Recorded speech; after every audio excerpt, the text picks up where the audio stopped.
जगत् तेन त्यक्तेन भुञ्जिता मकरश्वेतनं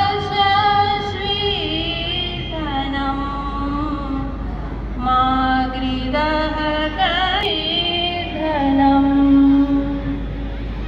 आदरणीय मुख्य अतिथि ओएसएन विद्यालय समिति के अध्यक्ष श्री आई.डी. जोशी जी एवं सभी सदस्य एवं उपस्थित आप सभी को 76वें गणतंत्र दिवस की हार्दिक शुभकामनाएं।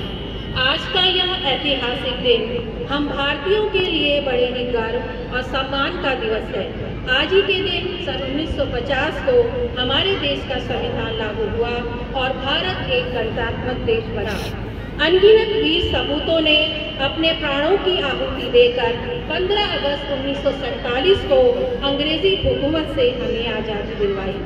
आज़ादी के पश्चात देश को सुचारू रूप से चलाने के लिए एक वर्तमान की आवश्यकता थी, एक संविधान की आवश्यकता थी।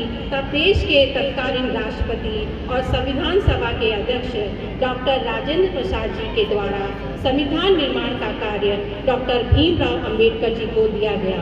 2 वर्ष 11 महीने 18 दिन में यह संविधान तैयार किया गया तथा 26 नवंबर सन 1949 को संविधान सभा द्वारा पारित किया गया।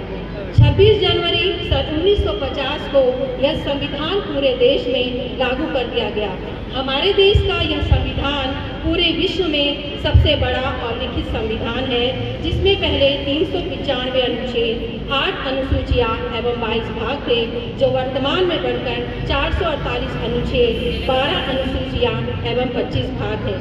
भारतीय संविधान की मूल प्रति हाथ से लिखी गई है, जिसे प्रेम बिहारी नारायण राजादा ने इटैलिक स्टाइल राइटिंग में लिखा है। हमें गर्व है कि हम सभी इस गणतांत्रिक देश के निवासी हैं, जिसे सरल शब्दों में प्रजातंत्र, लोकतंत्र या जनतंत्र भी कहा जाता है। इसलिए हम कह सकते हैं, भारत का संविधान देता है हर नागरिक को उचित सम्मान। भारत का संविधान देता है हर नागरिक को उचित सम्मान। भारत का संविधान ही है हर भारतीय की पहली पहचान। गणतंत्र दिवस के इस पावन अवसर पर अपने वक्तव्य के माध्यम से मैं देश के जवानों और देश के किसानों को सत नमन करती हूँ, जो किसान हमें अन्न प्रदान करते हैं और जवान हमारे देश की सुरक्षा में लगे रहते हैं, और दोनों ही हमारे भीतर वसुधैव कुटुंबकम की भावना का संचार करते हैं। हमारा देश लोकतंत्रात्मक एवं संप्रभुता संपन्न धर्मनिरपेक्ष राष्ट्र है और हमारे देश के विकास में शिक्षा का एक महत्वपूर्ण योगदान है।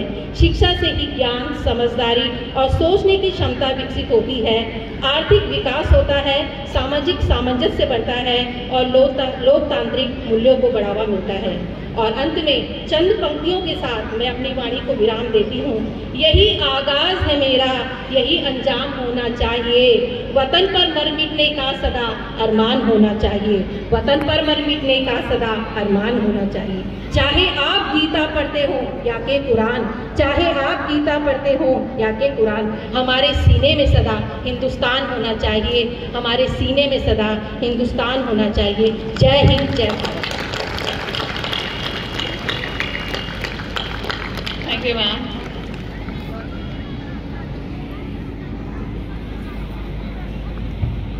Moving forward, get ready to be enchanted by a melodious song, Bharat Vande Mataram, by our talented students of class 3rd, 4th and 5th. Let's hear it for them.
What a nice performance. Thank you for spreading respect.